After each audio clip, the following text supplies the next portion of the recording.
قرآن گواہ ہے کہ اللہ نے اب تک جتنی بھی قوموں کو ان کی گمراہیت کے چلتے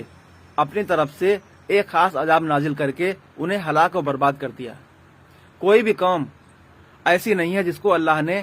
اس پر عذاب نازل کرنے سے پہلے آگاہ نہ کیا،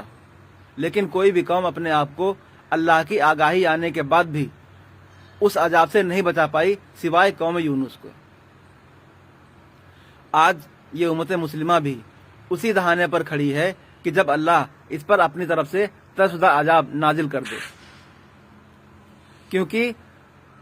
فرقہ واریت کے چلتے یہ قوم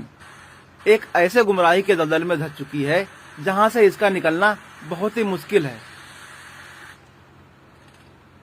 میں نے اپنی طرف سے پوری کوشش کی کہ اس قوم کو اس عذاب کے سر سے ایسے ہی بچا لوں جیسے کہ قوم یونس نے اپنے آپ کو اللہ کا عذاب آنے سے پہلے بچا لیا تھا۔ یہ طے ہے کہ اس عذاب کو نہ تو کوئی پہلے ٹال سکتا تھا اور نہ اب ٹال پائے گا، وہ اس عذاب اس قوم کے اوپر آ کر ہی رہے گا، لیکن میں اس کے سر سے اس کو بچا لیتا ویسے ہی جیسے کہ قوم یونس نے اپنے آپ کو اللہ کے عذاب سے بچا لیا تھا۔ لیکن فرقہ واریت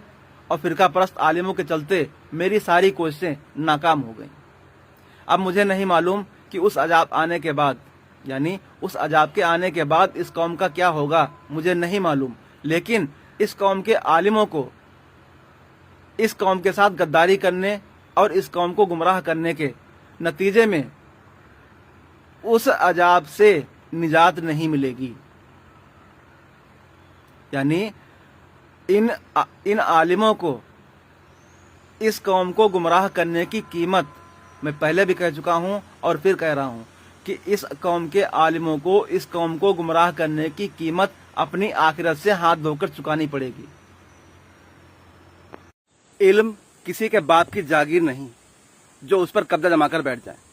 علم اللہ کے خزانوں میں سے ہے، وہ جسے چاہے جتنا عطا کر دے۔ اور آج جو اس قوم کے عالم جس علم کو حاصل کرنے کے بعد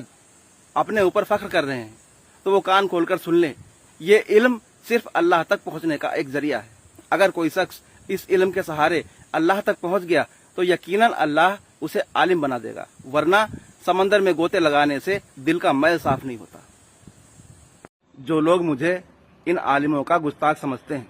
کہ میں ان عالموں کی شان میں گستاخی کر رہا ہوں، تو وہ لوگ کان کھول کر سن لیں کہ عالم وہ ہوتے ہیں جو دین حق کی خاطر اپنی جان کی بازی لگا دیتے ہیں۔ ایسے عالموں کی قدر دل و جان سے کرتے ہیں ہم، اور جو عالم دین کے سہارے اپنے فرقوں کی تبلیغ کرتے ہیں، ایسے عالموں کو ہم جوتے کی نوک پر رکھتے ہیں۔